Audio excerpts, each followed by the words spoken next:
Tu vois cette femme mendiante là-bas? Demanda l'homme. Oui, je la vois. Mais qu'a-t-elle de particulier? Répondit Renan.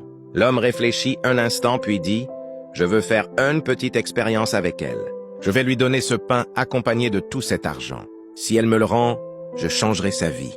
Je lui offrirai un emploi et 10 fois cette somme pour qu'elle puisse enfin se relever. Renan fronça les sourcils. Tu crois vraiment qu'elle va te le rendre? Regarde sa situation. C'est évident qu'elle va tout prendre et s'enfuir. C'est une mendiante, elle ne réfléchira même pas 2 fois. Mais l'homme insista calmement. J'aime croire en la bonté des gens et il ne faut pas juger quelqu'un à son apparence.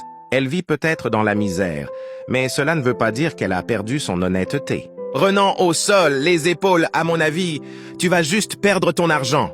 Investis-le dans quelque chose d'utile. Ces histoires de tester les gens, ça ne mène à rien. Eh bien, je vais le faire quand même, répondit l'homme. Je veux voir de mes propres yeux ce qui se passera. Alors il s'approcha doucement de la femme et lui dit « Bonjour, madame. Comment allez-vous » La femme honteuse répondit d'une voix tremblante « Pas très bien, monsieur, j'ai perdu mon travail, la banque a repris ma maison et maintenant je n'ai plus rien, même pas de quoi manger aujourd'hui. » L'homme soupira et lui tendit un sac. « Tenez, voici quelques pains, prenez-les, s'il vous plaît. » Elle prit le sac avec des mains tremblantes. « Merci infiniment, monsieur. Que Dieu vous bénisse. »« Que Dieu vous bénisse aussi, » répondit-il. « Peut-être êtes-vous une bonne personne, et peut-être que la vie changera pour vous. » La femme s'éloigna lentement.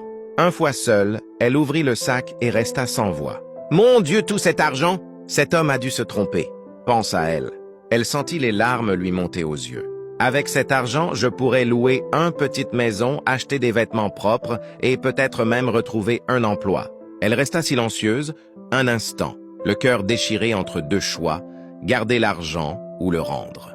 Puis, avec détermination, elle murmura « Je sais ce que je dois faire. » De loin, l'homme observait la scène et dit à Renan « Le test a déjà commencé, maintenant, il ne reste plus qu'à attendre et voir ce qu'elle fera. » Renan secoua la tête « Je parie qu'elle va prendre ton argent et disparaître. » L'homme répondit calmement « J'ai besoin d'un gérant pour mon entreprise. Aucune étude n'est nécessaire. Je cherche juste quelqu'un d'honnête, parce que les études, ça s'achète, mais l'honnêteté, elle ne s'apprend nulle part. » Prenant aussi les sourcils avec méfiance. « Et tu penses qu'une personne dans cet état peut encore être honnête? C'est justement ce que nous allons découvrir, » dit l'homme avec un léger sourire. « Le test ne fait que commencer. Et toi, crois-tu qu'elle rendra l'argent ou qu'elle s'enfuira avec? » Commande partie 2, car la suite arrive dans quelques minutes.